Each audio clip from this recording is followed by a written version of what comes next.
I was reading and studying, where it talks about heaven touching earth. And in the prayer, it's thy kingdom come, thy will be done on earth as it is in heaven.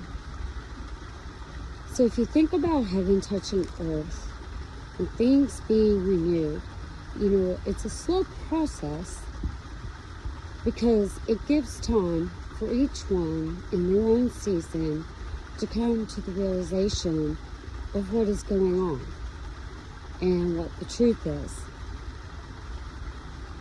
You see, God's not a bully.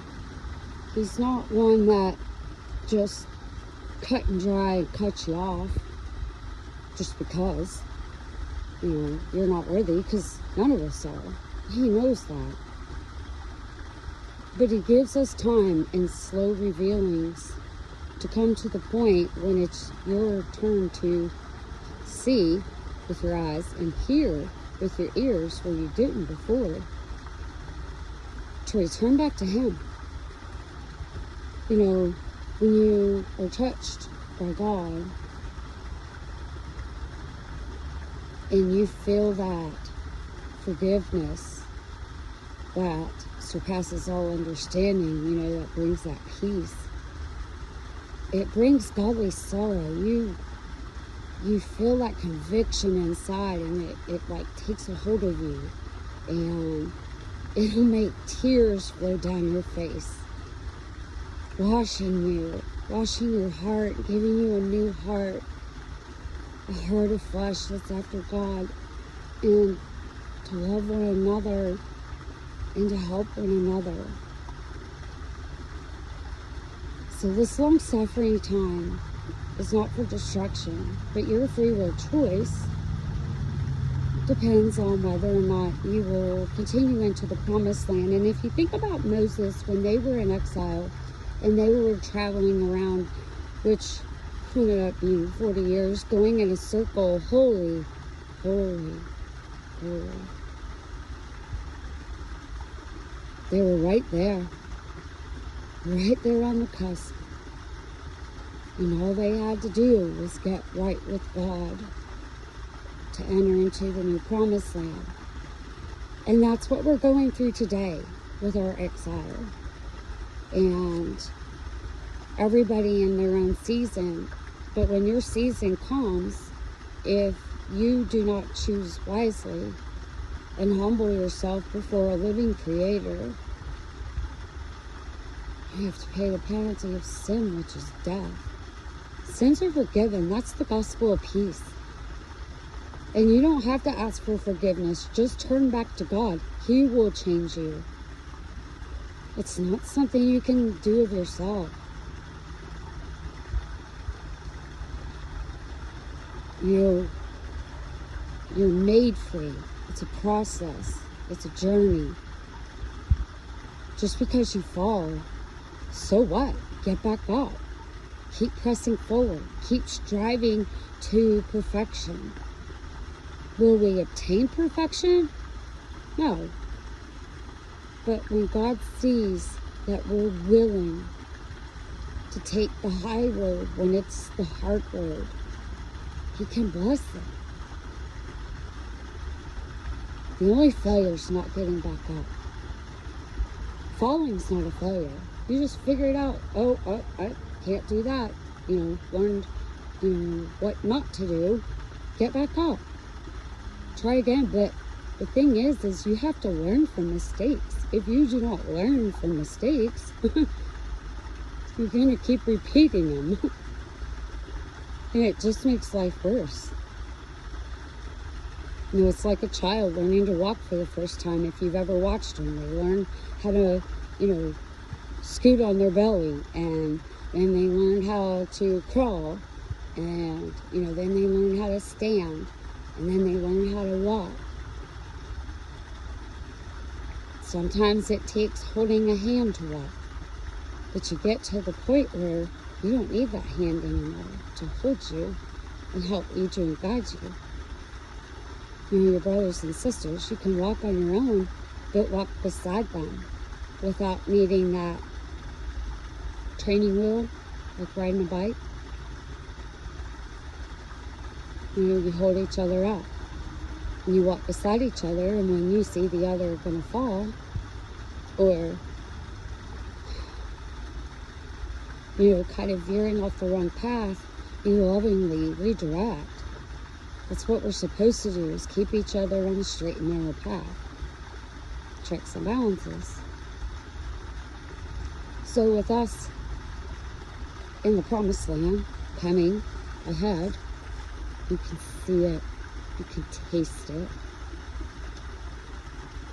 But everyone has to come to the realization and stop running like Jonah. Stop running that fleshly kingdom like the disciples, like Peter. And Peter denied Jesus because of ignorance. But when he realized the truth, he sought it with godly sorrow. He felt that conviction where tears of joy flowed because he realized he was washed clean by the life-giving water. And then you can be baptized by the Holy Spirit with that fiery love for even those who are friends, which are Judases, because the Father is sovereign. He's willing for none to perish, just that they get back in alignment with the way God created everything. And we will not enter into that promised land until I guess I should say, because I'm included in this too. I ain't no better, let me tell you. We have to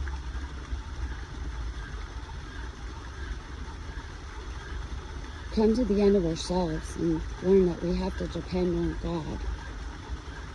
And the ones who are disobedient and murmuring and complaining, they had to die in the wilderness, in the exile.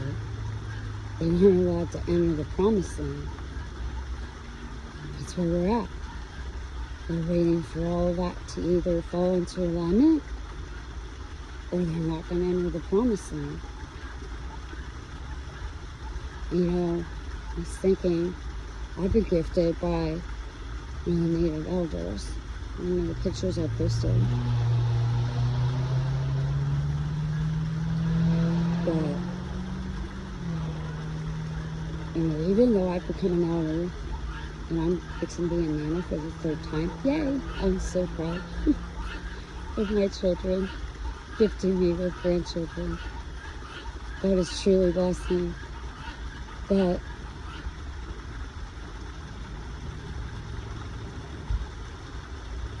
when we go through all of this, no murmuring and complaining. Rejoice if you're going through hard times, for your name is written in the heavens, written in the book. Change your mindset. See as when things are happening and overwhelming, instead of complaining about it, just start praising God. Because He's chose you. These are noise as they appear. And once we get all that sifting gone through, we enter the promised land. God's glory, Shekinah glory, comes, and we'll see the earthly Shekinah glory, to where it doesn't destroy us. Well, let me tell you, if someone is revealed and they see God's Shekinah glory, they're going to quake in fear, because they're going to be like, you've never seen this before. Not even in the movies. They try to create it, but it's not the same. You can't mistake it.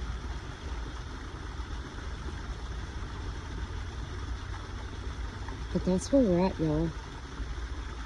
And until we figure this out, which we have, and Jesus always hung around the women and loved the women, because with the Father, if you understand how loving He truly is and how it embraces you and envelopes you, it's the same love as a mother. That's why he was drawn to the mothers. Because he could feel the Father's love through them. That was instilled in them. Which is why Deborah was raised as a mother unto Israel, which is God provides. To lead, guide, direct. And when there wasn't a man, because they had all gotten so corrupt, and I think it was, maybe there was some, but God wanted a woman that would have compassion. That man really just does not have that in them. That's why the man and the woman have a family, for balance. Women have things men don't. Men have things women don't. It's the balance of nature.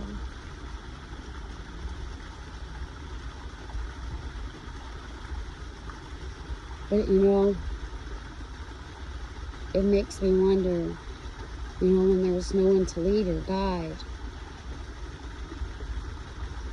if God was like, who can go? Who can I send? If Deborah did not even, I wonder if she said, here I am, send me.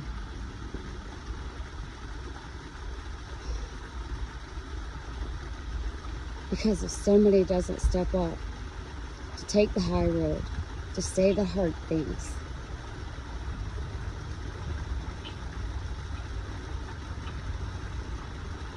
it's only going to get worse. And this is for God's glory, but the way our world works, they like to commend these people, and that glory goes to God, not to any one person.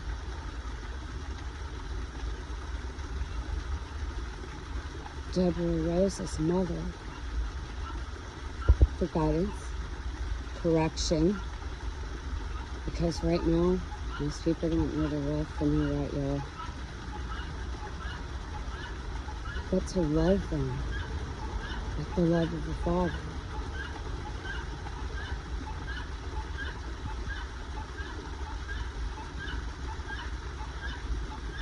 She's like the Eve of old.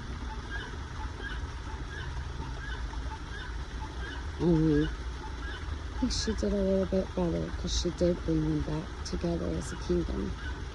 Because united we stand, divided we fall.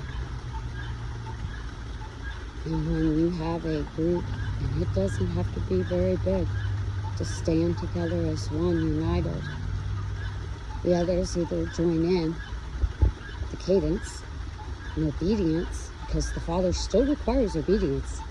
The lawlessness is not what we think of the world, what we see today. To be without the law, you must have the law of love, which means you don't do anybody wrong. When the Father says to do something and you feel that push internally, you do it. Simple. Well, that's if you know His voice. You gotta be careful and test that, because sometimes it could be a little devil putting a thought in your head. But you learn to know the difference. I think of all times, some people don't see or hear yet. Some do. But ultimately, there'll be a point where all will know and see, and they have a choice.